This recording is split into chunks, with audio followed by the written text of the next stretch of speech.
네. 기도원에서 뵈니까 훨씬 신령해 보이시고, 멋있어 보이시고, 예뻐 보이시고, 아주 좋아 보이십니다. 제가 무난히 여쭐게요. 여러분 오늘 어떠십니까? 그럴 테니까 좋습니다 하고 대답하시는 겁니다. 이렇게 하면서, 네. 이전에 그 안 해보신 분들은 좀 모르실 것 같아서 한번 연습을 해보겠습니다. 오늘 여러분 어떠십니까? 네, 그렇게 하시는 겁니다. 다시 한번 제가 여쭙겠습니다. 여러분 오늘 어떠십니까? 네, 정말 좋아 보이십니다. 금년 2014년에 좋은 일들만 줄줄이 계속되시기를 주님의 이름으로 축원합니다. 네. 이번에 주제가 뭐예요? 은혜의 해를 선포하라. 이번 주제가 전체 주제는 은혜의 해를 선포하라. 해서 10번의 이제 강사 목사님들 통해서 이렇게 말씀이 있고 10번만 있는 게 아니고 또 새벽하고 낮에도 있으니까 실제로는 19번이 될 겁니다. 19번 동안에 우리가 전체적으로 주관하는 것은 은혜의 해를 선포하라. 그리고 각 시간마다 설교 제목이 조금 다르겠습니다만 그래도 거기에 초점을 두고 가는 겁니다. 은혜의 해가 원래 그 희년이라고 하는데 7년씩 이렇게 계산을 해요. 7년, 6년 뭐 안식일 있듯이 6일 일하고 하루 안식일 있듯이 6년 열심히 일하고 안식년이 있고 6년 그 다음에 안식년, 6년 안식년 해가지고 7번 하면 77은 49 그 다음에 50년째가 되면 희년이라고 합니다. 그것을 다른 말로 하면 은혜의 해 이렇게 얘기하는 겁니다. 은혜의 해가 되면 어떻게 되냐? 은혜의 해가 되면은 우선 빚진 사람들 빚에서 다 탕감받는 거예요. 속으로 대답해 보세요. 빚 좀 있으세요? 그거 금년에 다 없어지기 바랍니다. 그게 은혜의 해요. 얼마나 좋아요. 그러니까 빚이 다 없어진다. 그러면 굉장히 무거운 것이 다 벗겨지는 거거든요. 또 이 은혜의 해는 그 당시에 혹시 이제 자기가 그 빚을 지어 가지고 남한테 뭐 내놓을 게 아무것도 없으니까 자기 자신을 팔아버리는 거예요. 종이 되는 거죠. 그래가지고 그 빚이 그렇게 자기가 넘어가거나 그렇지 않으면 자기 선조로부터 물려받은 땅이 있었는데 어렵게 되니까 할 수 없이 땅을 팔았거나 이렇게 해가지고 자기의 소유 또는 자기 자신이 남한테 이렇게 얽매이게 됐으면 50년째 되는 때는 은혜의 해니까 다 풀어주라 그랬어요. 그래서 자기 원래 있었던 땅이 다 자기한테 돌아오고 또 자기가 종이 되었다면 자유하게 되고 좋아요 안 좋아요? 아주 좋은 겁니다. 여러분들이 이런 얘기하면 생각날 거예요. 옛날에 내가 어떤 집이 있었는데 옛날에 나도 땅 좀 있었는데 강남에 뭐 좀 있었는데 그 뭐 어렵다 보니까 그걸 팔아버렸다. 그런데 만약에 은혜의 해가 돼서 그게 다시 돌아온다고 생각을 해보세요. 좋아요 안 좋아요? 좋죠. 그래서 금년에는 이전에 여러분들이 이렇게 저렇게 해서 없어지거나 팔았거나 뭐 잊어버린 거 이런 것들이 다 회복되시길 주님의 이름으로 축원합니다. 이게 은혜예요. 참 좋은 겁니다. 그리고 그 다음에 다시 시작할 수 있는 기회를 얻는 겁니다. 그래서 모든 것들이 이제 회복이 됐으니까 빚도 없어졌으니까 그 다음에 이제 새 출발하는 거예요. 새 출발. 다시 이제 원점에서 시작을 하는 거예요. 이게 은혜의 해예요. 그래서 은혜의 해 희년이 되기를 굉장히 기다렸고 은혜의 해가 되면은 정말 좋아했다고요. 거기에다가 심지어 병든 것에서 치유를 받고, 그 모든 문제가 해결되고, 이런 것까지 다 덧붙여서, 더구나 죄 우리가 팔렸다면은 그 죄에서 용서함을 받고, 이렇게 얽매였던 것에 자유함을 얻고, 이런 것들이 다 포함돼서 이걸 희년이라 얘기하고 이게 은혜인데, 그 50년에 한 번씩 오니까 얼마나 기다려지겠어요? 그냥 매년 오면 얼마나 좋겠어요, 그게. 그렇죠? 50년에 한 번 오려면 일생에 한 번, 일생에 한 번 오겠네요, 아마. 100년 살면 2번 오고, 이야, 그렇지 않은 사람들은 100년 미만으로 사는 사람은 한 번 경험할 거라고, 이게. 그러니, 이 좋은 걸 왜, 그렇게 일생 가도록 한 번밖에 경험을 못 해요. 그래서 제가 이걸 땡겨가지고, 그냥 금년에 은혜의 해를 우리가 선포하고 나가는 거예요.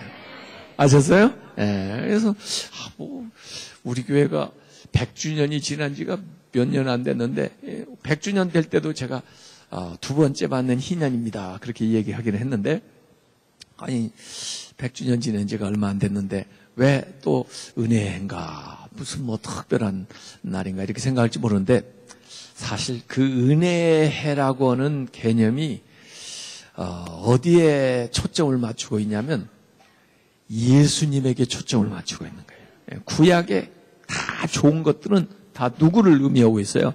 예수님에게 가서 딱 초점을 맞추고 있는 거예요. 구약의 모든 좋은 것들은 전부 예수님의 그림자예요.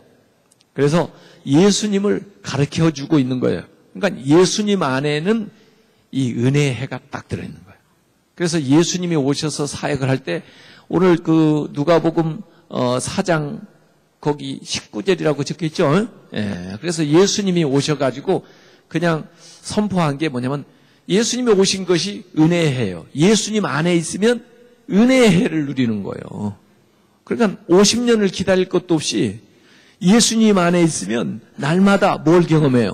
은혜의 해를 경험하는 거예요. 할렐루야. 이야, 요건 진짜 비싼 거고 좋은 건데 여기 안 온 사람들은 그걸 몰라요, 지금. 이 얘기를 듣고 시작해야 2014년이 참 좋아지고 이번에 이 말씀을 듣는 것의 의미가 탁탁탁탁 오는데, 야, 이 첫날, 첫 시간부터 이 얘기를 못 들고 이제 들어오니 이거 어떻게 하겠어요? 저 뒤에도 지금 2분이 들어오시는데 나중에 얘기를 해주세요. 참 안타까워요. 이런 건 진짜 이렇게 와서 첫 시간에 딱 들어야 이게 되는 건데. 그래서 은혜해가 언제 또 50년을 기다려 이럴 필요가 없다고 말해요. 누구 안에 있으면, 예수님 안에 있으면, 예수님 안에서 2014년을 맞이하면 그게 무슨 해예요? 은혜예요, 그게. 그래서 이건 이제 우리가 선포만 하면 되는 거예요. 선포를 해요. 그래서 누가 와서 뭐라고 딱 하면 지금 은혜해야 이렇게 와서 빚 달라고 하면은 지금 은혜해야 모르고 있어 지금 이렇게 얘기를 하세요. 여러분이 선포를 하시라고요. 그럼 하나님이 어떤 식으로든지 책임을 져 주실 테니까 말이에요. 여러분 그냥 믿음으로 얘기를 하세요. 자, 그래서 제가 정말 성경에서 아주 중요한 거 이를테면 집을 지은다고 할 때 집에 기둥이 있어요. 사방에 기둥을 딱 세워놓고 그 다음에 벽을 쫙 하는데 사실 벽은 크게 힘을 지탱해 주는 게 아니에요. 기둥이 진짜 중요한 거예요. 기둥이 받치는 거예요. 지붕을 받치고 이 건물을 지탱해 나가는 거예요. 성경도 보면은 기둥 같은 것이 있어요. 딱 성경을 지탱을 하는 아주 중요한 그 믿음의 아주 중요한 원리가 딱 들어있단 말이에요. 신년초니까 더구나 애써서 여기 나왔으니까 그걸 가르쳐줘야 될 거 아니에요, 제가? 평소에 안 하던 거. 너무 소중해서 아꼈다가 오늘 제가 얘기하는 게 있어요. 그래서 오늘 오신 분들은 하여간에 복을 받은 사람들이에요. 그래서 평소에 제가 얘기 안 하는 건데 진짜 성경에서 기둥이 되는 4개의 기둥을 제가 딱 오늘 소개해 드릴 거예요. 이 4개의 기둥이 믿음에 있어서 아주 아주 기초가 되면서 가장 중요한, 예, 그 위에 기둥도 씌우고 그 옆에 벽도 막고 그 바닥에 이 자리도 깔고 이렇게 해가지고 성경이 전부 구성이 되어 있는 거거든요. 그래서 기둥이 되는 것 4개를 딱 세워보자고요. 그거 여러분들이 이전에 알고 있으면서도 이게 뭔지를 모르는 거 있을 수도 있고 이게 이만큼 중요한 것인지 모르는 것도 있을 수도 있어요. 근데 이 4가지를 딱 제가 오늘 말씀을 드릴 테니까 그걸 여러분이 신앙생활할 때 그 기둥은 흔들리면 안 돼요. 다른 건 뭐 용도에 따라서 벽을 허물기도 하고 이쪽 칸막이를 해도 되고 뭐 지붕을 다시 씌우기도 다 좋아요. 그런데 이 기둥은 움직일 수가 없어요. 그리고 이 기둥은 확실하게 세워놔야 믿음이 견고하고 믿음의 역사가 막 나타나는 거예요. 그거 알고 싶어요? 알고 싶지 않아요? 알고 싶죠. 이제 일단은 뭔지 한번 알아보고 싶다. 이런 마음이 이제 생겼으면 제가 이제 서론을 잘한 거예요. 자, 그러면 첫 번째 기둥을 말씀드리겠습니다. 첫 번째 기둥이 뭐냐면 오늘 창세기 1장 1절에 나온 거예요.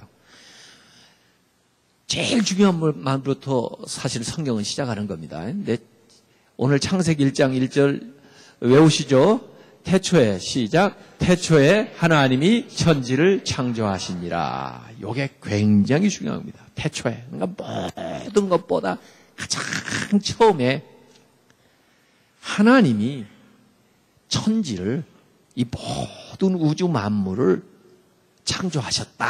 이렇게 선언하고 시작하는 거예요. 그 내용은 그 다음부터 쭉 나와요. 뭘 창조하시는지, 별도 창조하시고, 태양도 창조하시고, 바다도 창조하시고, 땅도 창조하시고, 나무도 그 다음에 무슨 짐승도, 심지어 사람까지 다 이렇게 창조하는 것은 순서대로 다 나오는데, 어쨌든 앞에 딱 선언을 한 거예요. 하나님이 태초에 천지를 창조하셨다. 요건 뭘 믿음에 있어서 이 얘기하느냐면, 창조의 신앙을 나타내는 겁니다. 그래서 우리의 믿음 가운데 가장 먼저 와야 되는 게 뭐냐면 창조의 신앙. 따라서 해보세요. 창조의 신앙. 이게 굉장히 중요한 거예요. 창조의 신앙. 우리는 누가 만드셨어요? 하나님 만드셨어요. 그걸 믿는 게 창조의 신앙이에요. 이 우주 만물은 누가 만드셨어요? 하나님 만드셨어요. 그게 우리의 믿음이에요. 그래서 우리는 뭐하고 다르냐면 원숭이가 인간 됐다 그렇게 말하는 사람들하고는 완전히 달라요. 이 세상 우연히 생겼다 그렇게 생각하는 사람들하고는 완전히 달라요. 세계관이 달라요. 하나님이 우주 만물을 창조하셨다. 그럼 우주 만물의 주인이 누구예요? 하나님이세요. 하나님이 딱 주권을 가지고 계시는 거예요. 우리 인생의 주인이 누구세요? 하나님이세요. 우리의 삶의 생명의 주인이 누구세요? 하나님이세요. 그걸 우리가 고백을 하는 거예요. 우리 각 사람은 made by God. 하나님이 만드셨어. 하나님의 아주 우리가 무슨 물건을 사면 made in Korea 이렇게 붙어 있더니 made in China 붙어 있지. 누구 만든 그 브랜드 누가 만드는지 이게 붙어 있죠. 근데 우리는 하나님이 만드셨어요. 우리가. 하나님제야 하나님. 한국제, 일제, 미제 그런데 우리는 하나님제예요. 하나님제. 이야, 우리가 어디서 만드냐 보고 물건을 사기도 해요. 무슨 옷 같은 건 이태리에서 만든 게 좋다더라 그러고 하고 자동차는 무슨 독일에서 만든 게 좋다더라 그러고 이런 식으로 스마트폰은 한국에서 만든 게 좋다더라 요렇게 누가 제조했나 이걸 보는데 이야, 우리는 말이에요. 어떤 나라, 어떤 개인이 만든 게 아니고 하나님이 만드셨어요. 하나님이. 그러니까 걸작품이에요. 하나님 만드셨으니까 걸작품이에요. 절대 불량이 나올 수가 없어요. 절대 하나님이 실수할 수가 없어요. 어떤 모양으로 여러분을 만들었든지 여러분 자체가 걸작품인 걸 믿으시길 바랍니다. 더구나 우리 인간은요. 누구 형상대로 만들었어요? 하나님의 형상대로 만들었어요. 기가 막혀요. 하나님의 형상대로. 그렇기 때문에 우리가 우스운 존재가 아니에요. 짐승하고 같은 존재도 아니에요. 우리는요, 하나님을 닮은 존재예요. 하나님을 닮은 존재. 하나님을 닮았는데 외형을 의미한다기보다는 영적인 존재다 그런 말이기도 하고, 하나님을 닮았다고 하는데 하나님의 그 어떤 우리가 이 하나님을 잘 믿으면요, 하나님적인 능력도 나와요. 하나님이 우리한테 그런 능력을 행할 수 있게 해주시는데 특별히 우리에게 창조적인 능력을 주셨어요. 그래서 하나님을 믿는 사람들은 하나님을 믿는 믿음으로 이 세상에 정말 새 역사, 놀라운 기적, 능력을 행하는 걸 믿으시길 바랍니다. 우리는 하나님의 형상대로 지음을 받은 것이기 때문에 역사를 해요. 하나님이 세상을 뭘로 만드셨나요? 말씀으로 만들었어요. 말씀이 재료가 돼서 세상을 만들었어요. 말씀 안에 이 모든 것이 다 들어간 거예요. 말씀에서 다 이 세상이 다 나온 거예요. 말씀. 그러니까 이 말씀이 진짜 중요한 거예요. 말씀을 우습게 하면 안 돼요. 여러분이 말씀을 듣는 것을 경홀히 여겨서는 안 돼요. 여러분이 믿음으로 말하는 것을 그거 우습게 생각하면 안 돼요. 말하는 건 실제 모양으로 나타나는 겁니다. 하나님이 말씀하니까 말씀대로 되잖아요. 말씀대로 나타나요. 그리고 더구나 우리가 하나님의 형상대로 만들었잖아요. 그래서 성경을 가만히 보면은 하나님이 말씀하시니까 그대로 되니라. 말씀하니까 우주 만물이요, 그냥 순종하는 거예요. 우주 만물이 다. 그래서 그대로 되는 거예요. 그대로 되니까 하나님 보시기에 어때요? 좋았더라. 이게 항상 창조에 나오는 겁니다. 말씀하시고 말씀하신 것이 그대로 되고 순종하는 거예요. 순종하니까 보시기에 좋았더라. 이렇게 되는 겁니다. 그러니까 하나님이 말씀하시고 순종하고 좋아지는 겁니다. 이게 우리가 신앙생활하는 게 그런 식으로 되는 거예요. 하나님의 말씀을 듣고 하나님 말씀을 순종하면 어떻게 돼요? 좋게 되는 거예요. 좋게. 이게 창조의 역사예요. 하나님은 말씀하시고 우리 만물은 거기에 순종하고 그대로 되고, 그러면은 하나님 보실 때 좋았더라 이거예요. 순종을 떠나서는 절대 좋아질 수가 없어요. 최초의 그 범죄한 것은 하나님 말씀하셨는데 그 말씀대로 안 하니까 안 좋아지는 거죠. 나빠지는 거죠. 다 그래요. 다 그렇습니다. 말씀에 어긋난 것이 다 죄예요. 안 좋아지는 거예요. 전부. 그러니까 우리가 금년에 살아가면서 여러분이 하나님이 뭐라고 말씀하시든 어떻게 해야 돼요? 순종해야 돼요. 순종하면 어떻게 돼요? 좋아지는 겁니다. 아주 간단한 이치예요, 이게. 간단한 이치예요. 하나님은 항상 하나님의 역사를 이루는데 말씀으로 하시거든요. 말씀. 말씀이 모든 걸 만들잖아요. 말씀 안에 모든 게 들었잖아요. 말씀을 하시는데 그 말씀에 대해서 우리가 피조물들이 순종을 하면은 하나님 보실 때 좋았더라 이렇게 되는 거예요. 그걸 우리가 잊어버리면 안 돼요. 하나님이 여러분을 사랑하십니다. 왜 사랑하실까요? 왜 하나님이 여러분을 사랑하실까요? 착한 일 많이 하니까? 이렇게 정월 정초부터 기도원에 올라왔으니까? 예? 하나님의 자녀니까. 그래서 이 창조의 신앙은 뭘 가르쳐 주냐면 사랑의 이유에 대해서 설명을 해주는 겁니다. 하나님 왜 우리를 사랑하냐? 우리를 만들었으니까. 우리가 하나님의 자녀니까. 여러분이 여러분의 자녀를 사랑하십니까? 그 자식이 공부를 잘하니까 사랑합니까? 공부 못하면 사랑 안 하렵니까?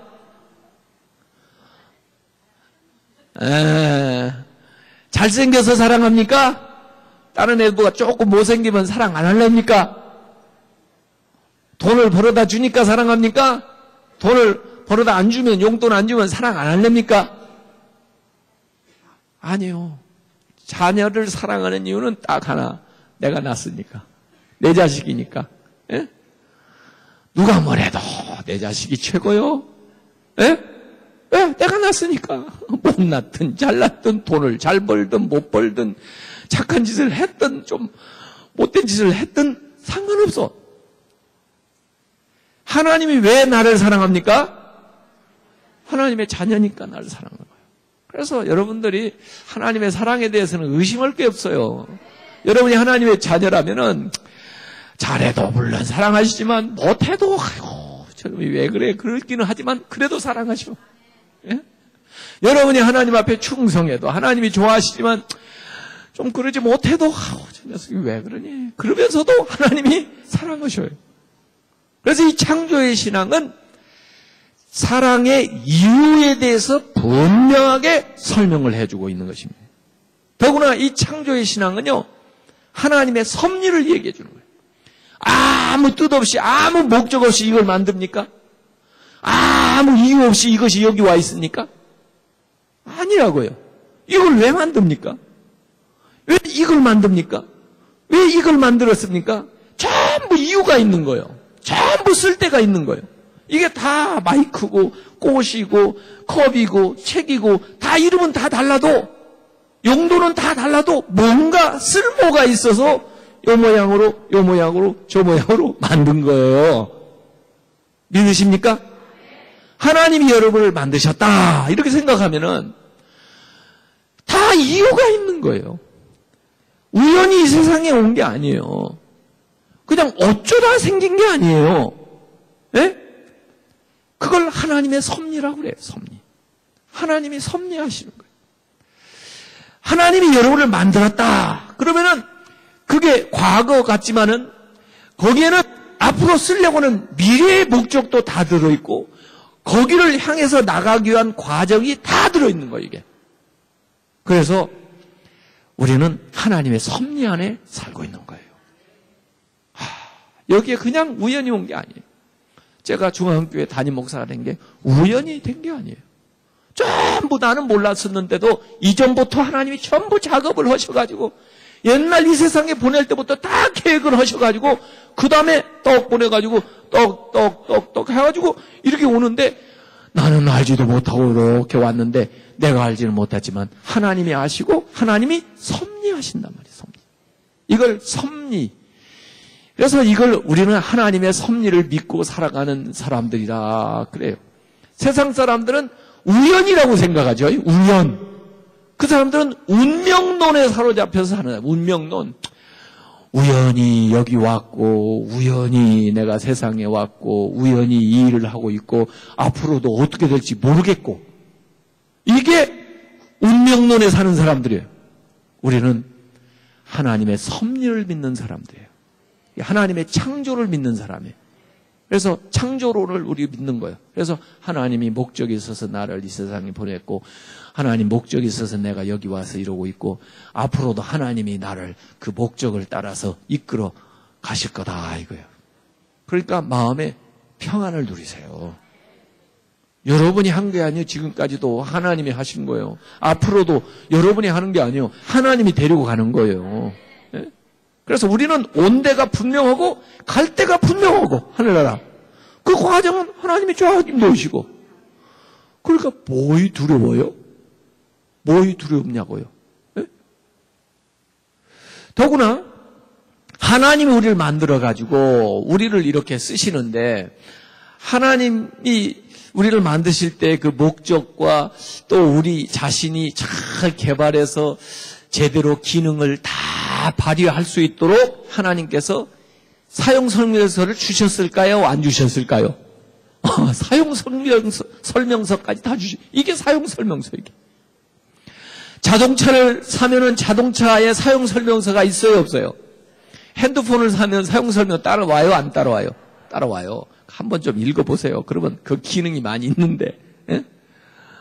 그냥 좋은 전화기를 샀더만 그냥, 어떻게 끄는지도 모르고 그냥 예배 시간에도 다 켜놓고 또 예배 시간에 울리니까 정신없어. 어떤 걸 눌러야 될지를 몰라가지고. 아이고, 왜 그렇게 비싼 걸 사요? 그러니까 싼 걸 사가지고 그냥 전화 걸고 받기는 하지. 그냥 기능이 많아가지고 더 몰라. 복잡해가지고. 어쨌든 샀으면 사용 설명서를 한 번이라도 들여다보라고요. 예? 우리 인간을 만들어 놓고 하나님이 얼마나 인간이 귀하고 인간이 얼마나 복잡하고 인간의 가능성이 얼마나 무궁무진하든지 사용 설명서가 이렇게 두꺼워요. 66권으로 된 사용설명서 세상에서 본 적 있어요? 아무리 복잡하고 큰 자동차라도 한 권이면 끝나. 예? 그런데 우리는 자그마치 이걸 기록한 것만 해도요, 1, 2년에 기록한 게 아니에요. 한두 사람이 기록한 게 아니에요. 이렇게 해가지고 우리한테 주셨는데, 성경도 제대로 안 읽고 자기에게 주어진 가능성을 다 개발했다는 사람은 거짓말이에요. 하나님이 자기에게 줬던 능력을 다 발휘했다고 성경도 안 읽고 얘기하는 사람은 진짜 거짓말이에요. 에?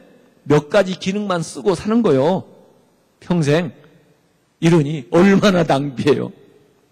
하나님이 안 주신 게 아니고 지가 몰라. 자기한테 얼만큼 어마어마한 걸 줬는지 자기가 모르는 거예요. 하나님이 안 주신 게 아니고 자기가 안 써. 하나님이 준 거를 활용을 안 해요. 그러니까 문제지요. 예? 그래서 우리가 성경을 부지런히 읽어야 돼, 안 읽어야 돼요? 부지런히 읽어야 돼. 성경을 배워야 돼, 안 배워야 돼? 부지런히 배워야 돼. 성경을 외워야 돼, 안 외워야 돼? 부지런히 외워야 돼. 이게 우리를 작동하는 원리가 여기에 다 들어있다고 말입니다. 그래서 성경이 그렇게 중요한 거예요. 사용설명서에게. 또 하나님 우리를 만들었어요. 만들었는데 우리가 고장나면 어디로 가야 돼요? 병원으로 가야 돼요? 병원이 우리 만들었어요? 누구한테 가야 돼, 우리한테? 하나님한테 가야 돼. 하나님 공장에 가야 돼. 예? AS를 누가 해줘요? 하나님이 애프터 서비스를 해주는 거야. 만들고 이제 네 멋대로 살아라. 나는 상관없다. 만드는 것까지 나는 끝. 그런 하나님이 아니란 말이에요. 하나님은 우리를 만드실 뿐만 아니라 무슨 문제가 있으면 그때 찾아오셔가지고 그 문제를 상담을 해주시고 문제를 해결해 주시고 아픈 건 고쳐주시고 필요한 건 공급해 주시고 더 잘 살 수 있도록 우리를 인도해 주신다고 말이에요. 그러니까 물론 하나님께서 특별한 재능을 주어서 우리를 돌보는 사람들을 주변에 세워놨어요. 그래가지고 의사도 세워놓고 선생님도 세워놓고 뭐 많이 세워놨어요. 그러니까 그런 거 찾아가는 건 난 나쁘다고 생각은 안 해요. 그러나 그 사람을 통해서 고치시고 그 사람을 통해서 가르치시고 그 사람을 통해서 인도하시는 분은 누구예요? 하나님이란 말이에요. 그건 알고 있어야 된다고 말이에요. 예? 그래서 아플 때에도 내 병을 고치시는 분은 하나님. 근데 하나님이 고치는 방법이 여러 가지죠. 하나님은 얼마나 능력이 많으신 분인데 다양한 채널이 있지 한 개만 쓰겠어요, 하나님이? 어떤 때는 기도로 고치실 수도 있고 어떤 때는 운동하라고 해서 고칠 수도 있고 어떤 때는 음식을 통해서 고칠 수도 있고 어떤 사람은 침을 통해서 고칠 수도 있고 어떤 사람은 무슨 수술을 통해서 고칠 수도 있고 약을 통해서 고칠 수도 있고 하나님은 무궁무진하신 거예요. 그러지만은 그 약을 먹을 때도 하나님 이 약을 먹을 때 하나님께서 내 안에서 그 생명력, 치유력, 면역력을 회복시키셔서 제가 약을 먹은 대로 치료가 잘 되게 해주시옵소서. 그렇게 기도하면서 약을 먹어야 효과가 있는 거죠. 하나님, 이 의사한테 제가 수술을 받지만은 하나님, 이 의사한테 지혜를 주셔서 정확하게 잘, 한 번에 수술을 잘하게 도와주시옵소서. 그렇게 기도하고 해야 하나님이 역사하시는 거 아니에요. 어디 의사가 병을 다 고치면 의사가 안 죽게? 의사 죽는 거 못 봤어요? 의사는 뭐 암 안 걸리게 의사 암 걸린 거 못 봤어요? 예. 그러니까 하나님이 AS 하신다. 이걸 우리가 생각을 해야 돼요. 하나님이 고치신다. 이게 창조의 신앙이에요. 창조의 신앙을 가면 정말 신나요. 예? 무슨 일이든지 말이에요. 뭐 누가 못했다고 못하는 게 없어요. 하나님이 나와 함께 하시면 내가 이거 한다. 창조의 신앙. 그래서 우리가 변할 수 없는 것은 딱 우리의 세계관이 하나님이 이 세상을 만드셨을 뿐만 아니라 나를 만드셨다. 그래서 하나님이 모든 것의 주인이시다. 주권을 가지고 계시다. 우리에게는 하나님 마크가 탁탁 찍혀 있는 거예요. 하나님이 만들었으니까. 그리고 이 자연 만물에도 하나님이 다 마크를 찍어놨어요. 그래서 우리가 자연 만물도 즐길 줄 알아야 돼요. 그걸 보면서 하나님을 좀 찬양할 줄 알아야 돼요. 어떤 바보들은 자연 만물로 가서 섬겨. 아이고, 저렇게 나무가 큰 거 보니까 뭐 신통한 능력이 있는 것보다 나무한테 갖다 절을 해. 저렇게 돌이 큰 거 보니까 얘들이 진짜 능력 있는 거를 가서 절을 해. 아이고, 바보 같은 것들이. 개들이 능력이 있으면 개들이 인간이 되지. 예? 개들이 왜 그러고 있겠어요? 예? 인간은 만물의 영장으로 하나님 만들어 놨어요. 예? 그러니까 그런 것들은 다스리게 돼 있다고. 그러지만은 그렇다고 훼손하는 건 아니고 하나님이 주신 것이니까 하나님께 감사하면서 그 안에서 또 하나님이 주신 유익이 많으니까 그걸 누리는 거예요. 이렇게 자연에 와서는 지내면은 우리가 건강해지고 좋은 거예요. 그게 녹색 은총이라는 거예요.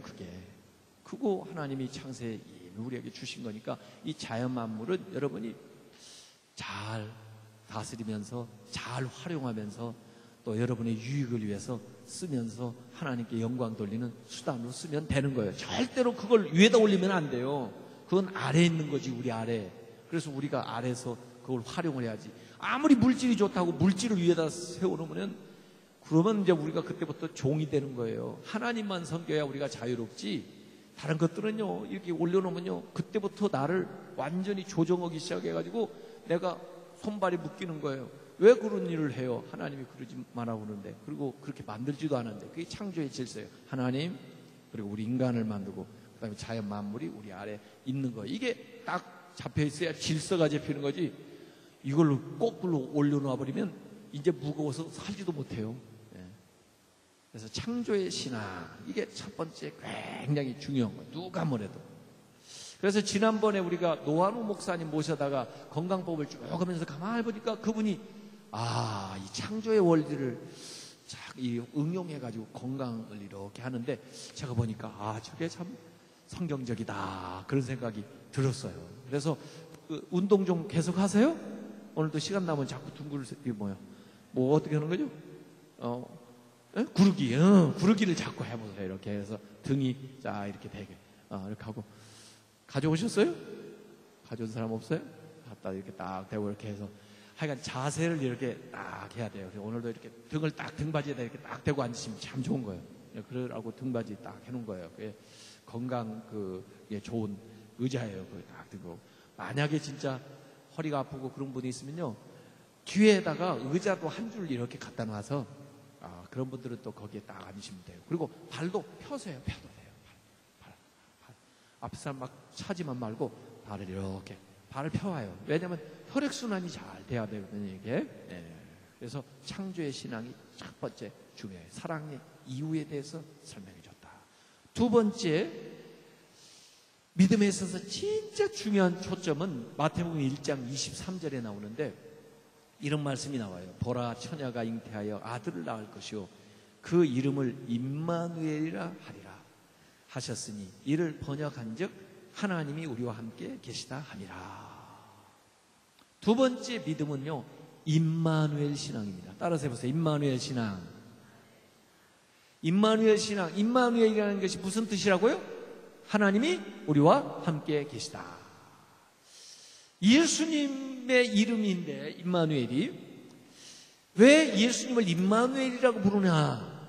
하나님이 임마누 함께 계시다. 엘 하나님이 그 말이에요. 하나님이 우리와 함께 계신다.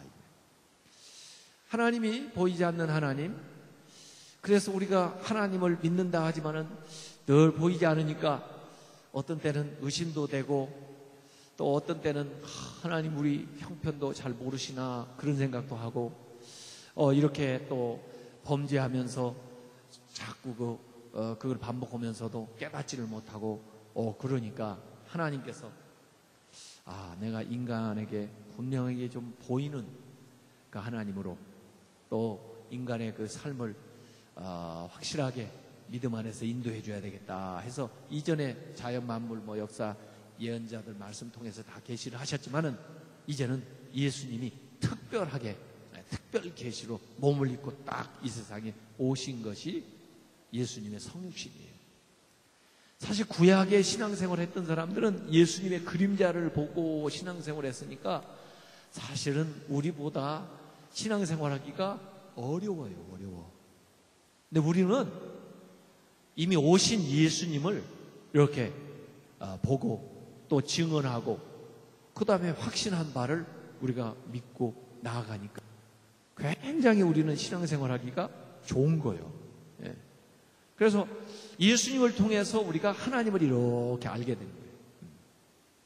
어떤 사람은 하나님을 믿는다. 그런데 예수님은 안 믿는다. 그러면은 그건 우리가 말하는 성경의 하나님이 아니에요. 그 사람이 믿는 하나님은.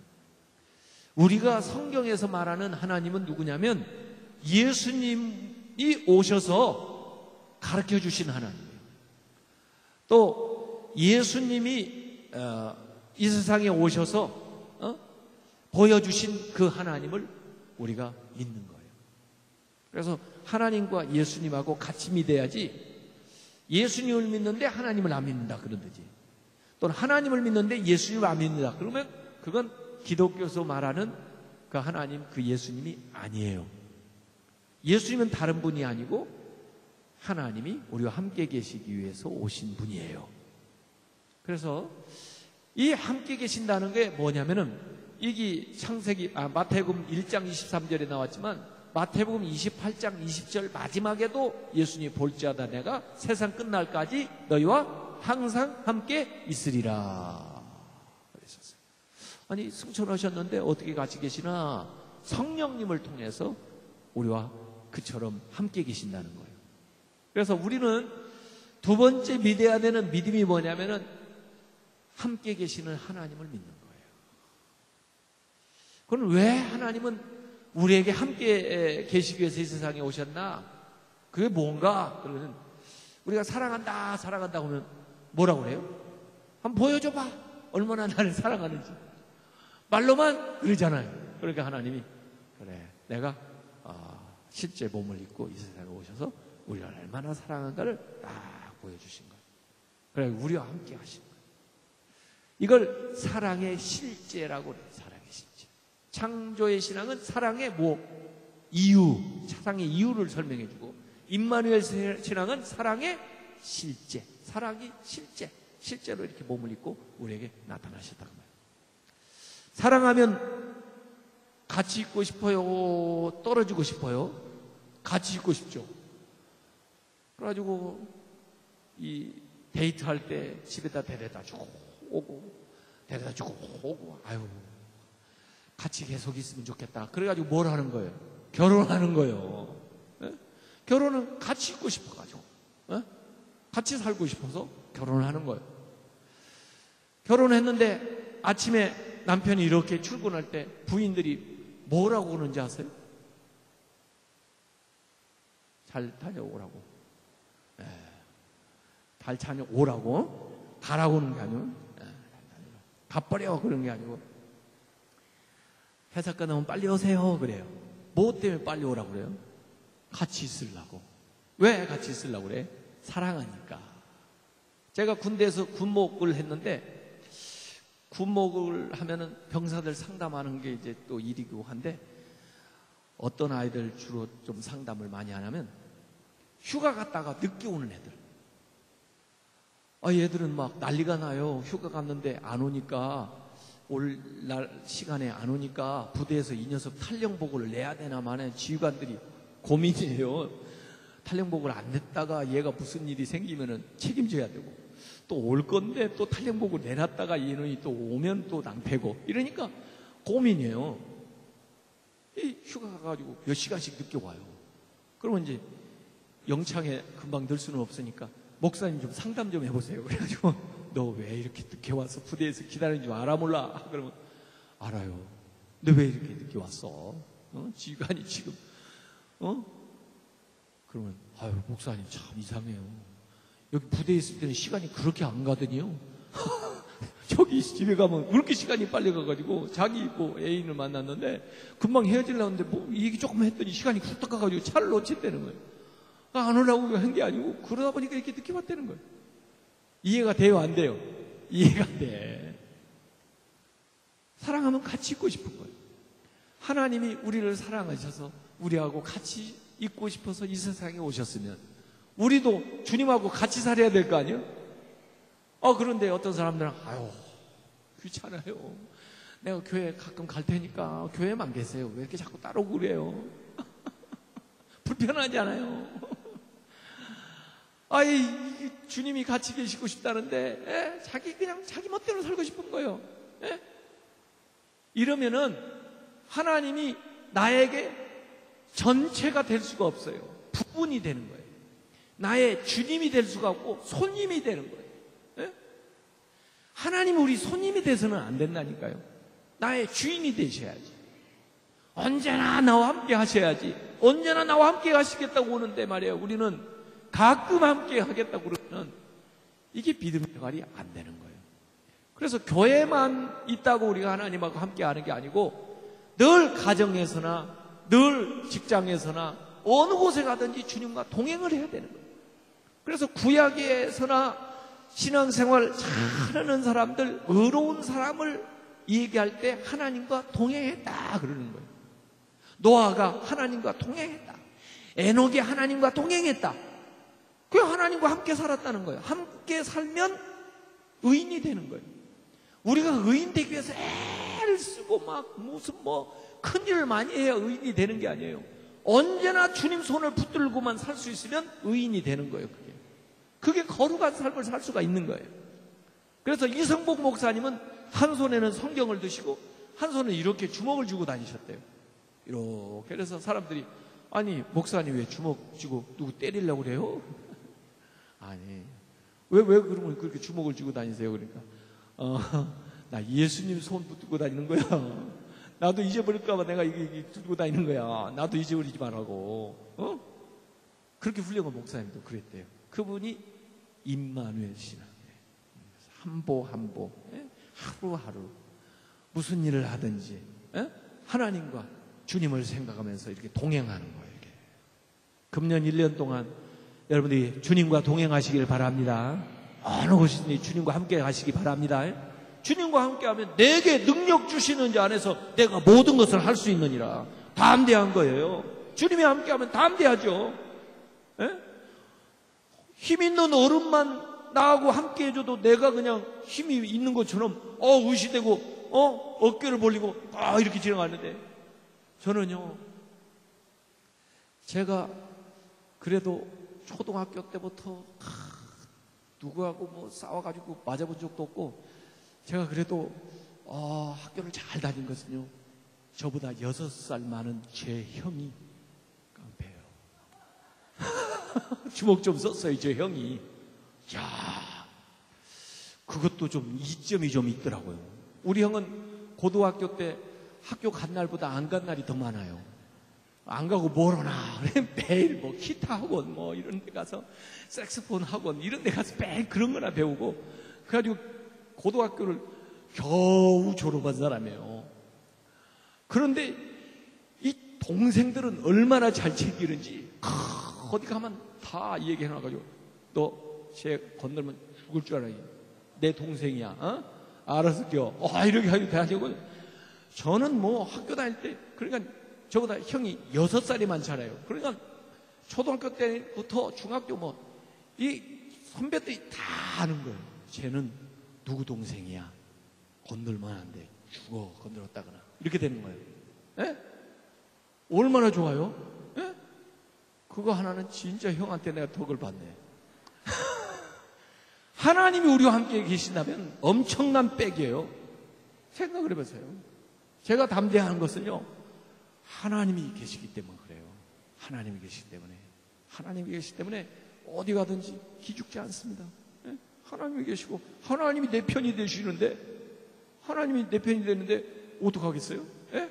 하나님이 나를 도와주고 계시는데 어떡하냐고요? 예? 여러분이 하나님 편만 대보세요. 인생이 끝납니다. 예? 세상에 그런 백이 없습니다. 그래서 임마누엘 신앙은 엄청난 거예요. 엄청난 거. 모든 것의 그 기원, 모든 것의 원천이 되시는 분이 나와 함께 하신다. 그건 진짜 좋은 거예요. 불편한 게 아니에요. 하나님이 나하고 동행한다는 게 불편한 사람은 시작부터 죄 지려고 생각하는 사람이고 하나님이 나와 함께 계시다 하는 걸 가만히 생각하고 묵상하고 살면요 진짜 든든해요. 진짜 자신감이 있어요. 네. 그래서 사실 우리가 기도 생활하는 이유 중에 하나가 진짜 하나님이 나와 함께 계시는지 안 계시는지 그걸 자꾸 확인하기 위해서 기도하는 거예요. 그 링컨 대통령이 남북전쟁 때 막사에 들어가서 기도를 간절히 하고 나오니까 부관이 그랬다잖아요. 아유, 이런 때 말이에요. 하나님 우리 편이 되시면 얼마나 좋을까요? 그랬더니 링컨 대통령이 하나님이 우리 편인가 아닌가가 문제가 아니고 나는 내가 진짜 하나님 편에 서 있는지가 더 문제다. 그래서 그것 때문에 기도 오고 나온 거라 그래요. 하나님은 항상 여러분의 편이 되고 싶어 해요. 그런데 때때로 우리가 하나님과 어긋난 길에 가 있어. 어긋난 자리에 가 있어. 그리고는 하나님 내 편 들어주세요. 그러면은 하나님이 아이고 야 나는 그냥 뭐 아무것도 모르는 지 아냐? 에? 나는 맹목적인 줄 아냐? 이렇게 하나님 그러신다고요. 그래서 우리가 기도할 때는 자신을 돌아보면서 과연 내가 하나님 편에 서 있는지, 진짜 하나님이 나와 함께 하시는데 아무 불편함이 없는지, 이것을 우리가 자꾸 돌이켜보는 거예요. 그게 회개하는 거예요, 사실. 임마누엘 신앙을 가지시기 바랍니다. 그래서 첫 번째 신앙은 뭐라고 그랬어요? 창조의 신앙. 두 번째 신앙은 임마누엘 신앙. 세 번째 신앙은 뭐냐면은 십자가의 신앙이에요. 십자가의 신앙. 자, 이 오늘 우리가 은혜라고 얘기했는데 은혜의 핵심은 십자가예요. 십자가를 모르면은 은혜를 제대로 이해 못해요. 예. 십자가 때문에 우리가 은혜를 받은 거예요. 은혜라고 하는 것은 내가 뭘 가지고 만들어낸 게 은혜가 아니에요. 은혜는 하나님이 하신 일에 기초해서 은혜가 오는 거예요. 내가 하는 것은 공로예요. 예? 노력이고 나의 선행이고, 그런데 그게 은혜는 아니에요. 은혜는 하나님이 그냥 받을 자격이 없는데 주시는 거예요. 그러려면 하나님이 하신 일에 기초해서 주시는 것이 은혜예요. 그런데 이 로마서 5장 같은 데 보니까 언제 우리가 은혜를 받았나, 언제 그 하나님의 사랑을 받았나 하고 보니까 우리가 죄인 되었을 때, 우리가 연약할 때, 우리가 원수 되었을 때 그리스도께서 우리를 위해서 십자가에 못 박혀 돌아가심으로써 우리가 은혜를 받은 거예요. 그래서 우리가 은혜 받는 건요, 십자가입니다. 십자가. 네. 십자가를 통해서 우리의 모든 죄가 용서되고, 십자가를 통해서 예수 그리스도의 그 절대적인 의가 우리에게 임하게 된 거예요. 이렇게. 위에서부터 아래로 이렇게 내려오는 거예요. 은혜라는 건 위에서부터 아래로 내려오는 거지요. 공로는 아래서부터 위로 올라가는 건데, 공로로 아무리 쌓아봐야 하늘나라 못 가요. 바벨탑 보잖아요. 바벨탑 아래서 쌓는 거예요. 하늘나라 못 가요. 돈 하나님 싫어해 그거. 바리새인과 서기관의 의 절대 하늘나라 못 가요. 그건 사람의 공로예요. 종교가 타락하면 그렇게 되는 거예요. 종교가 타락하면 자기가 금식해가지고, 자기가 선행을 해가지고, 자기가 기도를 많이 해가지고 자기의 힘으로 하늘나라 올라갈 것처럼 생각해요. 그건 종교가 타락합니다. 잘못된 거예요. 그건 자력 종교라고 해요. 자기를 의지하고 자기를 믿는 거예요. 그리고 하나님은 그냥 심판이나 하시라는 거예요. 아무 구원에서 하나님이 하는 역할이 아무것도 없어. 그건 하나님 없는 종교예요. 우리는 자력 종교가 아니에요. 하나님의 은혜를 믿는 사람들이에요. 은혜. 하나님이 아래로 내려오셔가지고 우리를 끌어올리는 거예요. 이게 우리가 올라가는 게 아니고 하나님이 아래로 우리까지, 저 밑에까지, 저 마구간까지, 더 아래 내려갈 수 없는 데까지 전부 저 죄인의 아주 죽을 죄인까지 내려가가지고 그 다음에 그걸 전부 다 끌어올리는 거예요. 이게 얼만큼 수준된 사람만 끌어올리는 게 아니에요. 예? 이만큼 의로운 사람만 끌어올리는 게 아니라니까. 은혜를 연약할 때, 죄인 되었을 때, 원수 되었을 때, 죽을 죄인 되었을 때 거기까지 쫙 내려오니까 예수님이 십자가에 못 박혀 돌아가시는 거예요. 그러지 않으면 십자가에 달리지 않고 어지간한 사람만 구원하면 될 거 아니에요. 십자가에 죽을 정도로까지 그렇게 나쁜 놈들은 구원하지 말고, 그 다음에 우리처럼 조금 괜찮은 사람들만 구원하려면 예수님이 십자가에 안 돌아가셔도 되는 거예요. 그런데 어느 종교에 십자가에 죽을 만큼 대신 죽어서 구원한다는 종교가 어디 있냐고요? 없습니다. 그렇기 때문에 모든 사람을 구원할 수 있는 그 길을 마련해 놓은 게 아니에요. 예? 예수님이 하신 일은 모두 다 믿음만 가지면, 은혜를 받기만 하면 구원받을 수 있는 길을 이미 다 닦아놓은 거예요. 구약의 종교에서는 짐승이 죽은 그 피로 인간을 죄를 용서해 주겠다. 그렇지만 그건 임시적인 거니까 죄를 질 때마다 매년마다 또 절기마다 와서 그 짐승을 잡으라 그러는데, 왜? 내가 소중한데 내가 죽을 수 없으니까 짐승을 대신 죽이는 거예요. 그래서도 죄를 용서해 줬다면 짐승이 아니라, 아니 우리 인간이 아니라 하나님이 내려오셔서 십자가에 못 박혀 돌아가셨는데, 하나님을 값으로 지불했는데 뭘 구원을 못 하겠어요? 아니 짐승의 피로도 죄 사함을 받았다면 하나님의 아들 예수 그리스도의 피가 무슨 죄를 용서 못 하겠어요? 과거의 죄만 용서하는 게 아니에요. 과거의 죄만 용서하는 예수 그리스도의 그 보혈의 은총은 과거의 죄만 용서하는 게 아니고 앞으로 우리가 의롭게 살 수 있는 능력까지 우리에게 주신 거예요. 그래서 우리가 의로운 삶을 살려고 해도 우리의 힘으로는 의로운 삶을 못 살아요. 죄도 용서 못 받을 뿐만 아니라 우리가 의로운 삶을 못 살아요. 우리의 능력으로. 그랬으면 벌써 이전에 의롭게 살았지 왜 죄를 지켰어요?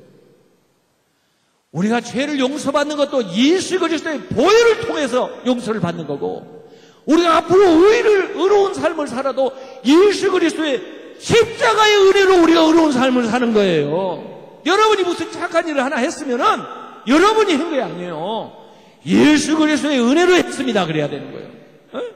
예수 그리스도의 은혜가 나에게 넘쳐서 내가 그래도 참 이렇게라도 할 수 있었습니다. 주님께 영광 돌립니다. 주님께 감사합니다. 그게 믿음의 사람인 거예요. 예수 그리스도의 그 십자가의 은혜는요, 과거에 우리가 지은 죄뿐만 아니라 앞으로 지을 모든 죄까지도 다 앞당겨가지고 예수님 십자가에 못 박혀 돌아가셨어요. 그래서 우리끼리 얘기지만 앞으로 죄를 조금 더 지어도 괜찮아요. 그것 때문에 지옥 가지는 않아요. 우리끼리만 알고 지내요. 그걸 또 오해되면은 죄질한다 그렇게 말하면 그건 진짜 오해하는 거라고요. 죄 때문에 구원 못 받는 게 아니고 은혜를 못 받아서 구원을 못 받고 믿음이 없어서 구원 받지 못하는 거예요.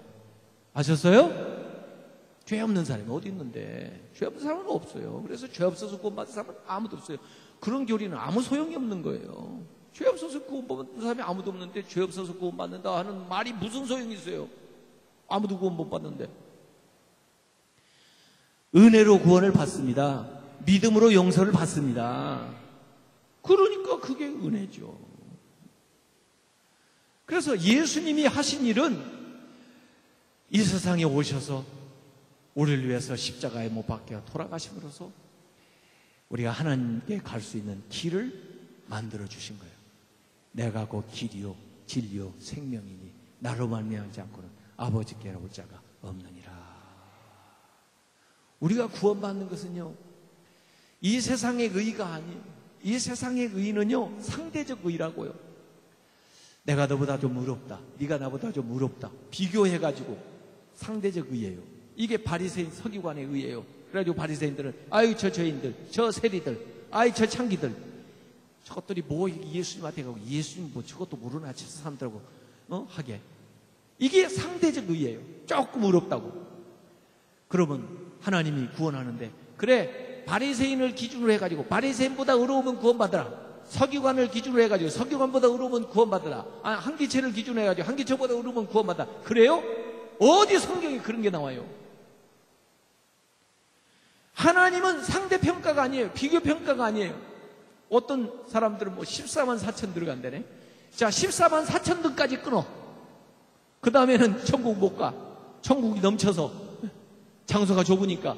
어디 성경에 그런 게 나오냐고요. 그러면 전도하지 말아야지. 경쟁률 높아지니까. 왜 전도를 해? 14만 4천이면 우리끼리 모르게 있다가 들어가야지. 더 착한 사람 오면 어떻게 하려고? 예? 그런 게 성경에 나오지를 않아요. 하나님이 원하는 건 상대적 의의가 아니고 절대적 의의를 원해요. 그런데 절대적으로 의로울 수 있어요, 우리가? 없죠. 절대 의로운 분은 누구예요? 예수님밖에 없어요. 그러니까 우리가 절대적인 의를 가지고 계신 예수 그리스도를 힘입지 않으면 절대로 천국에 못 들어가는 거예요. 하나님은 절대 의를 원하는데. 그러니까 여러분이 의롭다고 하는 거 다 내려놓고 그거 소용없는 거예요. 그거 천국 못 가요. 상을 받을 수 있을지는 몰라요. 천국 가고 나서. 그러지만은 그거 갖고 천국을 가려고 생각을 하면 안 돼요. 예수 그리스도의 의를 힘입으시기 바랍니다. 십자가를 믿으시기 바랍니다. 십자가의 보혈을 용서받으시길 바랍니다. 주님 이름만 내세우고 나가시길 바랍니다. 그거예요. 그래서 예수 그리스도를 통해서 우리가 은혜를 받아요. 그래서 에베소서 2장 8절에 너희가 그 은혜를 믿음으로 말미암아 구원을 얻었나니 이것이 너희에게서 난 것이 아니고 하나님의 선물이다. 구원은 하나님의 선물이에요. 믿으면 받는 거예요. 믿으면 받는 거예요. 믿으면 받는다는데. 제가 정초부터 이렇게 지갑이 뭐 있나 보니까 5만 원짜리. 5만 원짜리. 야, 5만 원짜리죠? 여기 누가 있어요? 이분? 이름이 뭐예요? 이분이 신사임당에 처음 봤네 이거. 이 돈을 꾸기면 얼마 돼요? 꾸겼는데도 그리고 똑같아 가치가 꾸긴 돈. 그래? 이 밟으면 얼마 되는 거예요? 밟았는데도 이게 밟혔는데 얼마예요? 똑같아요? 찢으면 얼마예요? 이거? 네? 반절값이요? 찢으면 반절로 쳐. 찢어가지고 붙이면 또 5만 원이고 찢어가지고 반절 보내면 반절값. 그런데 반절값 받으면 또 번호 있는 쪽으로 아이고 전문가가 많아가지고 에이 이거 가질 사람 딱 저기 한 사람밖에 손을 안 들어요. 제일 먼저 드는 오세요. 왜 손을 안 드는지 알아요? 사람들이 왜 손을 안 드는지 아냐고요? 안 줄까봐. 내가 뭐 약 올릴 줄 알아요? 구원을 왜 사람들이 안 받는지 아세요? 안 믿어. 안 믿어. 하나님이 구원을 준다는데도 안 믿어. 굳이 난 지옥 갈래. 난 지옥 갈 놈이야. 내가 상계 뭔데? 아이 괜히 안 믿어. 아유 지옥 가라고 그러세요.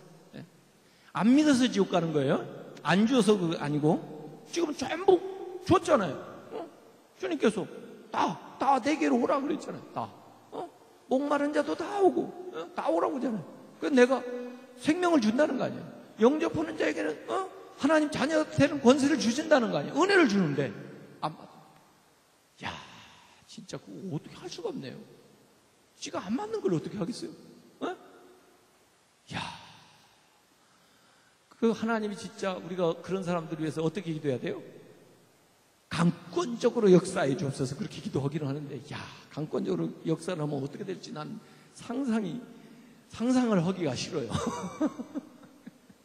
강권적으로 역사하면 발을 부러뜨려가지고 예수 믿게 할 때 고백이가 그냥 확 찌그러들어가고 예수 믿게 되는지 삽이 확 어떻게 돼서 예수 믿게 되는지 그거 보는 거예요. 그리고 그 강권적으로 역사해서 믿게 달라는 건 이건 참 정말 마지막 해야 될 기도지. 좋은 말 할 때 믿어야지. 좋은 말 할 때 믿어야지. 강권적으로 믿으면 어떻게 되겠어요 이게. 그래도 구원 안 받는 것보다는 그렇게라도 받는 게 나아. 예수님이 심지어 뭐라고 그랬어요? 손을 자르고 그래도 손 가지고 지옥 가는 것보다 천국 가는 게 낫다. 눈이 뽑히고라도 천국 가는 게 눈 가지고 지옥 가는 것보다 낫다고 그랬으니까 진짜 우리가 강권적으로 구원해 주옵소서 이렇게 자꾸 기도하면 하나님이 그래 한번 해볼까? 이놈을 구원하기는 해야 되겠으니까 이러면 참 복잡해진다 인생이. 그래도 이 세상에 어쨌든 우리가 이렇게 살다가 지나가는데 하늘나라 가야죠. 여러분 이 세상에서 어쨌든 떠날 때는요 빚을 지고 떠나든 돈을 남기고 떠나든 그것으로 끝이에요. 그리고 남는 것은 하나님 나라에서 영원히 사는 거예요. 잘못되면은 지옥에서 영원히 사는 거예요. 그 이 세상에서 한 것의 결론 가운데 가장 중요한 게 뭐냐면, 이 세상에 있을 때 먹고 살고 쓰고 하고 싶은 거 하고 다 살아봤자 100년 이내예요. 그건 이 세상에서 하세요. 그걸 위해서만 살면 진짜 바보예요. 이 세상에 있는 유한한 시간 가지고 영혼을 위해서 살아야지, 최소한 안전빵으로 예수를 믿고 살아야지. 이 세상에서 100년 잘해봤자 영원히 지옥 가면 어떻게 되겠어요? 그건 진짜 실패한 거예요.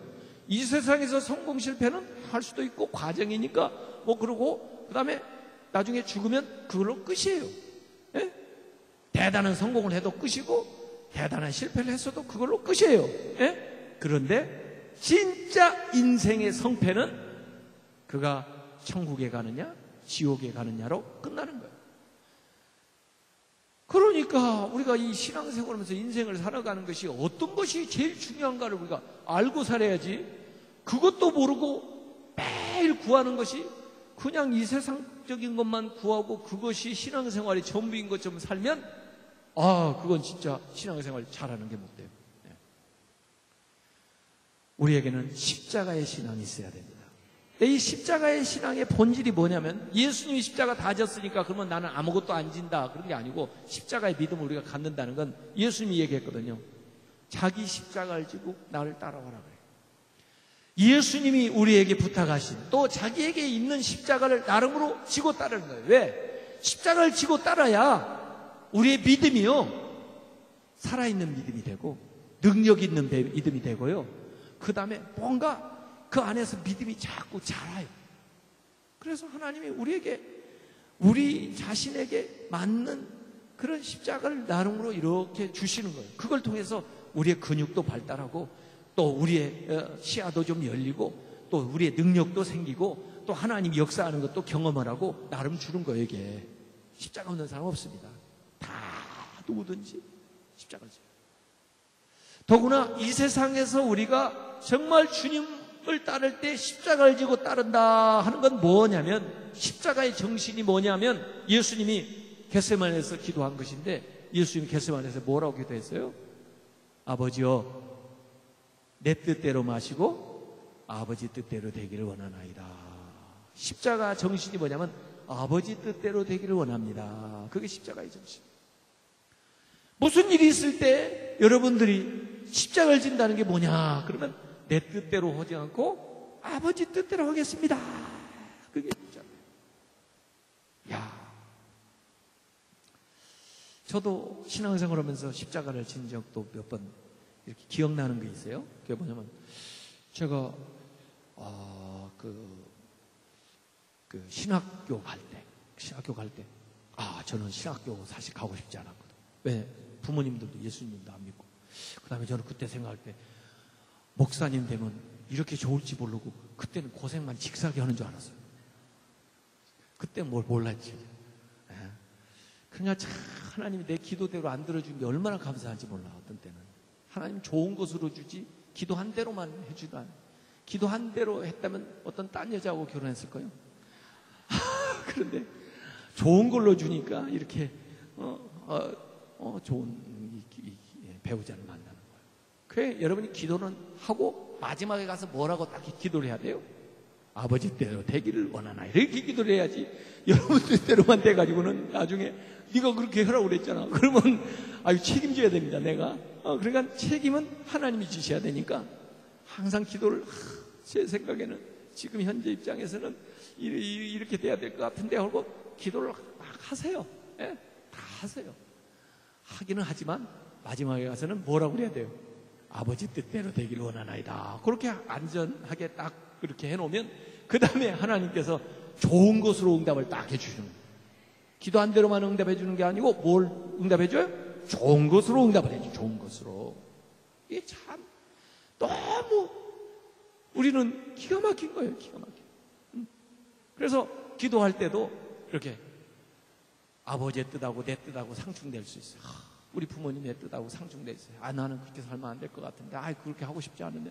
그런데 하나님은 이렇게 해라 저렇게 해라 쫙 말씀했어요. 그때는 내가 결론적으로 하나님 제 뜻대로 하지 않고 아버지 뜻대로 되기를 원하나이다. 이렇게 하고 나와야 돼요. 그게 십자가의 신앙이에요. 지금 우리가 예수 믿는다고 누가 막 뭐 십자가 지우는 경우 있어요? 우리같이 자유롭게 예수 믿는 나라가 어디 있는데요? 지금 기독교가 세계적으로 따지면 제일 핍박받는 종교가 기독교입니다. 예, 모슬렘권에 말할 것도 없고, 저 이북에도 말할 것도 없고, 지금 세계적으로 따지면 기독교 순교자가 제일 많이 나옵니다. 막 테러를 당하고, 이 전도한다는 이유 때문에, 예수 믿는다 때문에 고난을 받는 사람이 여전히 많아요. 우리 한국도 옛날에는 많이 순교들 했잖아요. 예? 그런데 지금 대한민국은 자유롭게 신앙생활해 지금. 이거 큰 복이에요. 그런데 큰 복을 받은 만큼 우리가 가만히 보면 십자가 신앙이 자꾸 퇴색되는 거예요. 십자가 자꾸 없어지는 거예요. 이건 안 돼요. 아무리 좋은 여건을 하나님 우리에게 주셨다 할지라도 우리는 십자가의 신앙을 가져야 되는 걸 믿으시기 바랍니다. 창조의 신앙, 임마누엘 신앙에만 머물면 이건 초보예요. 초보. 좋은 것들인데 뭐. 그런데 우리가 믿음이 성장하려면 십자가의 신앙으로 나가야 돼요. 이 십자가는요, 하나님 우리를 사랑하신다는 거, 사랑의 이유를 창조의 신앙에서 설명해 줬고, 임마누엘 신앙이 사랑의 실제가 나타났다면 십자가의 신앙은 사랑의 극치, 사랑의 완성이에요. 왜냐하면 원수를 위해서, 죄인을 위해서, 약한 자들을 위해서 이렇게 예수님이 당신의 몸을 내어주셨으니까 이건 사랑의 극치예요. 그래서 어떤 소녀가 예수님 저를 사랑한다는데 얼마나 사랑하세요? 알고 싶어요. 알고 싶어요. 예수님, 너 진짜 내가 얼마나 사랑하는지 알고 싶니? 내가 너를 얼마나 사랑하면 이만큼 사랑한단다. 너무 팔을 많이 벌리셔가지고 돌아가셨거든요. 그래서 십자가 이만큼 사랑해. 이만큼 사랑해. 그거예요. 예? 십자가를 볼 때마다 그렇게 생각하세요? 하나님이 나를 이만큼 사랑하시지. 사랑의 극치, 클라이막스. 예? 그래서 십자가 신앙이 있어야 돼요. 아무리 편안한 시기에도 우리는 십자가를 지어야 되는데, 이 십자가는 누가 나한테 갖다 짊어주는 것이 아니라 할지라도 내가 인생 살아가면서 하나님 뜻대로 결단하는 거예요. 그래서 내 마음속에 수없는 갈등이 있습니다. 나는 좀 더 편해지고 싶고, 나는 또 이렇게 대접받고 싶고, 나는 어떤 때는 화가 나고, 나는 이거 그만두고 싶고, 이 내 뜻이 있습니다. 그런데 아버지는 안에서 참으라고 그러고, 감당하라고 그러고, 기쁨으로 하라고 그러고, 네가 해야 될 일이라고 이렇게 자꾸 이러는데 이게 갈등이 안 일어나요? 안에서 갈등이 막 일어나요. 예? 고민이 돼. 어떤 때는 막. 그럴 때 십자가 신앙을 지는 건 뭐예요? 십자가, 예? 아버지 뜻대로 되기로 원합니다. 아버지 손을 자꾸 들어줘야 돼. 내 손을 자꾸 들어보면은 딴 쪽으로 자꾸 가요.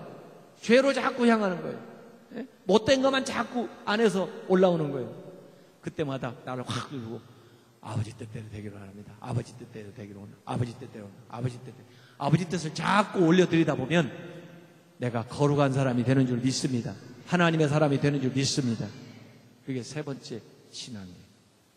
네 번째 기둥은 부활의 신앙입니다. 따라서 했어요. 부활의 신앙.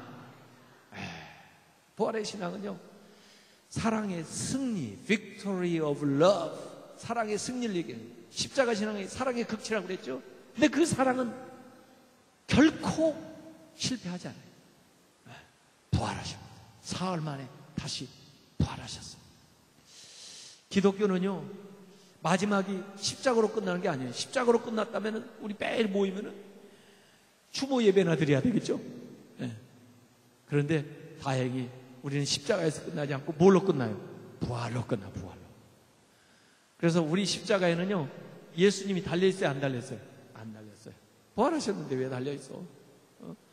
힘들게. 예? 캐톨릭 십자가는 아직도 달려 계시대.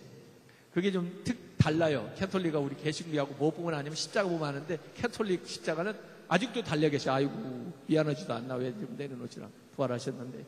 난 그래서, 부활하셨는데. 그 무덤에 가보세요.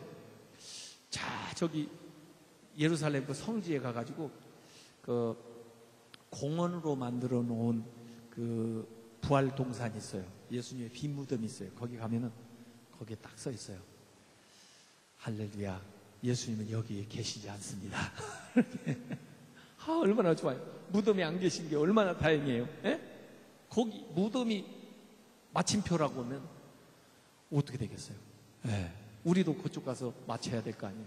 그런데 성경에는 이 십자가 죽음조차도 이제 부활하셨으니까 쉼표, 잠깐 한 사흘 거기서 쉬시고 쉼표, 그 다음에 to be continue 계속되는 거예요. 이게. 야, 그러니까 얼마나 좋아요. 잠깐 안식하고 계속되는 거예요. 그런데 질적으로나 모든 차원에서 완전히 달라진 생명이 쫙 해요. 이게 고린도전서 15장에 나오는 부활장에 나오는 거예요. 썩을 것으로 심고 또 이 세상적인 것으로 심고 약한 것으로 심고 이런 것들로 우리가 심었는데 이 세상에서 이 육체가 우리의 삶이 부활의 생명은 영광스럽고 영원하고 이런 모습으로 예수님이 보여주셨잖아요. 그 부활체까지. 그러면서 우리도 예수님처럼 예수님을 믿으면은 내가 부활이요 생명이니 나를 믿는 자는 이와 같이 살고 말이야. 살아서 믿는 사람들은 영원히 죽지 않겠다. 이런 말씀을 딱 해주셨잖아요. 부활의 생명을 우리 얻은 걸 믿으시기 바랍니다. 부활이라는 건요 다시 할 수 있다는 거예요. 다시 할 수 있다. 완전히 말해요. 패자부활전이에요. 부활. 성경 안에도 부활을 경험한 사람 많습니다. 실제로 죽었다 살아난 사람도 있고 생활로 말하면 죽었다 살아난 무슨 요셉 같은 사람도 아주 거기 들어갔다가 나와요.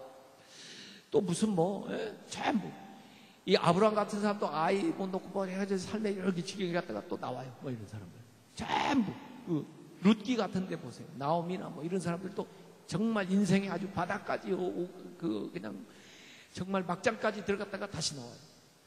이게 성경에는 얼마든지 가능한 게 왜 그러냐면 부활신앙이 있기 때문에 그런 거예요. 아무리 어렵고 힘들어도 다시 시작할 수 있습니다. 이 은혜해라는 것은 부활이에요. 부활. 다시 시작하는 거예요. 아무리 빚이 많았고 아무리 자기 소유가 없어졌고 아무리 자기 자신조차도 팔렸다 할지라도 이제는 주님 안에서 다시 옛사람은 지나고 보라 새 사람이 되었다. 새로 다시 시작할 수 있다.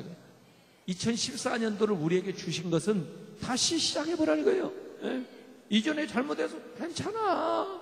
다 용서했어. 지나갔어. 생각지도 마.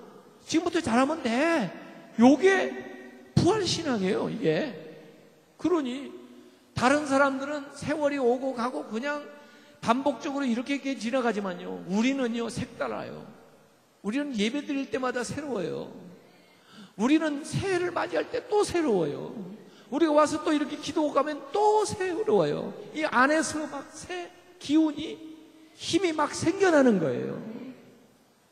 그래서 이 네 가지 신앙을 우리가 분명하게 다른 것들은 전부 벽이고 지붕이고 바닥이고 다 그래요. 물론 그런 것들도 다 중요하지만은 이번에는 아주 믿음의 가장 기본을 딱 제가 네 가지를 기둥을 얘기했다고요. 첫째는 무슨 신앙이요? 창조의 신앙. 두 번째는 임마누엘 신앙. 세 번째는 십자가의 신앙. 네 번째는 부활의 신앙. 아유 잘하시네요. 그 네 가지면 못할 게 없어요. 이게 자동차로 말하면 사행점. 자동차가요 실린더가 있어가지고요 이 사행점이 돌아가요. 압축을 해요. 공기를 압축을 시켜요. 압축. 그 다음에 폭발. 거기 안에서 초크해서 불이 팍 일어나면서 폭발.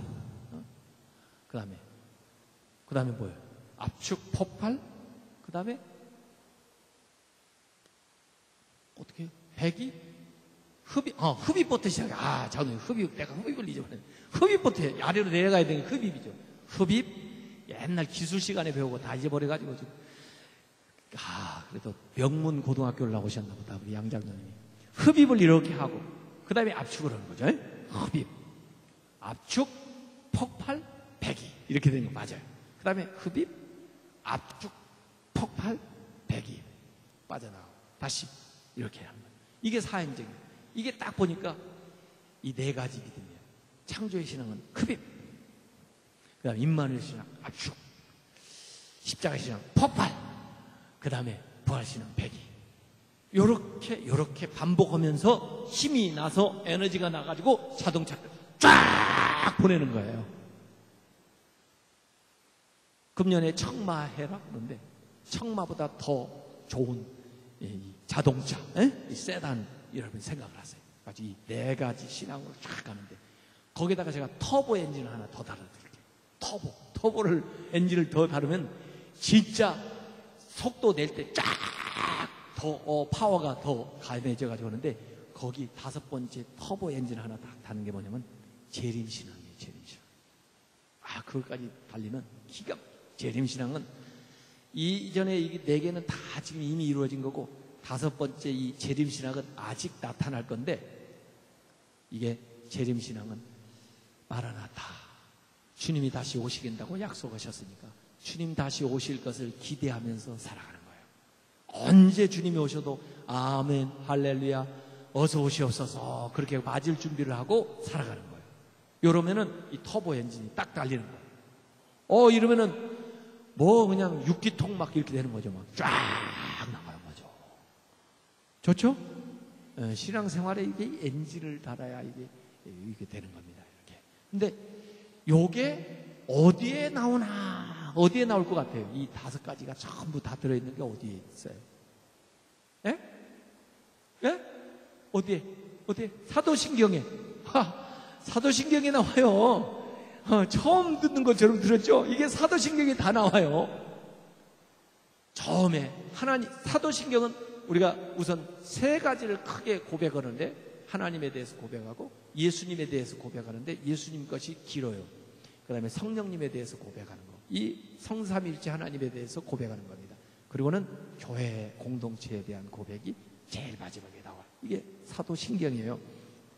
그래서 첫 번째 사도신경 하나님에 대해서 딱 고백할 때 나는 전능하사 천지를 만드신 하나님 아버지를 믿습니다. 그게 무슨 신앙이에요? 창조의 신앙이에요. 전능하사 천지를 만드신 하나님을 내가 믿습니다. 이게 창조의 신앙이에요. 두 번째 이제 믿는 것 중에 나는 그 다음에 그 유일하신 아들 우리 주 예수 그리스도를 믿는데 그 예수 그리스도가 이제 어떻게 하셨어요? 동정녀 마리아에게 잉태하셔서 이 땅에 오신 거 그게 뭐예요? 임마누엘 신앙. 그 다음에 본디오 빌라도에게 못 박혀 죽으시고 그거 무슨 신앙이에요? 십자가의 신앙. 죽은 이제 사흘 만에 죽은 자 가운데 다시 사시는 뭐예요? 부활 신앙이에요. 그렇죠? 그리고 이제 다시 오실 것을 믿는 게 뭐예요? 재림의 신앙이에요. 그리고는 성령을 믿습니다. 그리고 교회를 믿습니다. 이렇게 믿는 거예요. 그래서 이게 신앙생활의 가장 핵심을 가져다가 우리가 매번 고백하는데 고백할 때 여러분이 이 오늘 설교한 걸 기억을 해야 돼요. 내가 창조의 신앙을 가지고 있구나. 내가 임마누엘 신앙을 고백하고 있구나. 내가 십자가의 신앙을 지금 고백하고 있구나. 내가 이 부활의 신앙을 고백하고 있구나. 내가 재림의 신앙을 고백하고 있구나. 이걸 성령님에 대해서 내가 그 다음에 우리 교회 공동체에 대해서 내가 이렇게 고백하라구나. 요게 우리의 믿음을 확 이끌어주면서 우리를 인도해 나가는 겁니다. 이 안에 있으면 은혜의 해가 되는 겁니다. 어디 가든 언제든 은혜의 역사가 일어나는 걸 믿으시길 바랍니다. 이 시간 우리 한번 같이 기도하겠습니다. 오늘 말씀을 들은 대로 이 믿음으로 생동하는 믿음 생활하게 해주시며 살아있는 믿음 생활하게 해주옵소서. 삶을 변화시키는 믿음 생활하게 해주옵소서. 창조의 역사가 일어나고 임마누엘의 주님과 동행하고 그리고 십자가의 은혜를 저희들이 힘입고 부활의 능력으로 살게 해주시옵소서. 금년에 은혜의 한 해가 되어서 모든 부채나 모든 질병이나 모든 죄악이나 모든 문제가 다 해결되게 해주시고 주님의 은혜 안에서 새롭게 다시 능력 있게 저희들이 시작할 수 있도록 이번 기간을 하나님이 주시는 큰 은혜 받을 수 있도록 보내신 강사 목사님들마다 주의 성령으로 충만해서 말씀 잘 증거하실 수 있도록 이 시간 우리 주여 주여 3번 부르고 기도하겠습니다. 주여 주여 주여